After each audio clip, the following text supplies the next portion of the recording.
बिस्मिल्लाहिर्रहमानिर्रहीम। अस्सलाम वालेकुम दोस्तों, न्यूज़ पैलेस के नाल सैयद इबरार नकवीर की इंतहाई अफसोसनाक खबर के नाल तुहाडी खिदमत च हाज़र है।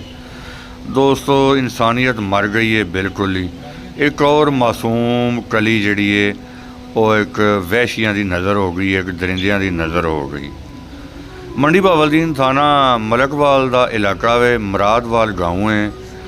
उत्थे 7 साला बच्ची जिहड़ी कि गुजरात तो ईद करने वास्ते गई है, मेहमान बन के गई है गाँव मुरादवाल अपने वालदैन दे नाल। ईद वाले रोज़ वो बच्ची उत्थे पहुंची है तो शाम को बच्ची गुम हो जाती है। उसकी तलाश शुरू कर दी जाती है और मुकामी पुलिस को इतलाह की जाती है। लेकिन रात गए जाके ना तो उस बच्ची की डैड बॉडी मिल जाती है जी, एक कमाद की फसल चों। 7 तो 8 साल बच्ची की उम्र है तो ये अफसोसनाक वाक़या पेश आया मंडी बहावलदीन च। थाना मलकवाल का गाँव है मुरादवाल, उस जगह उस गाँव में अफसोसनाक वाक़या जिहड़ा पेश आया।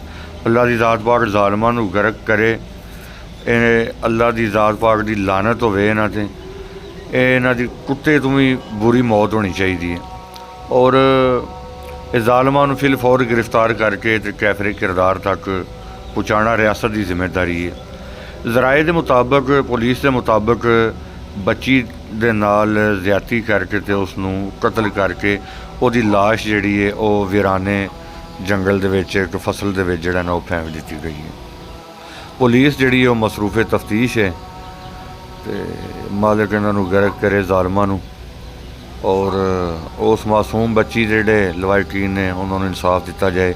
बच्ची तो उन्होंने को नहीं मिलनी, ये कानून तो इस जंगल का ही है, कोई चक्कर नहीं। चलो फिर मालिक की ज़ात पाक ही है, अपना रहम करे, ज़ालिमां नूं तबाह बर्बाद करे।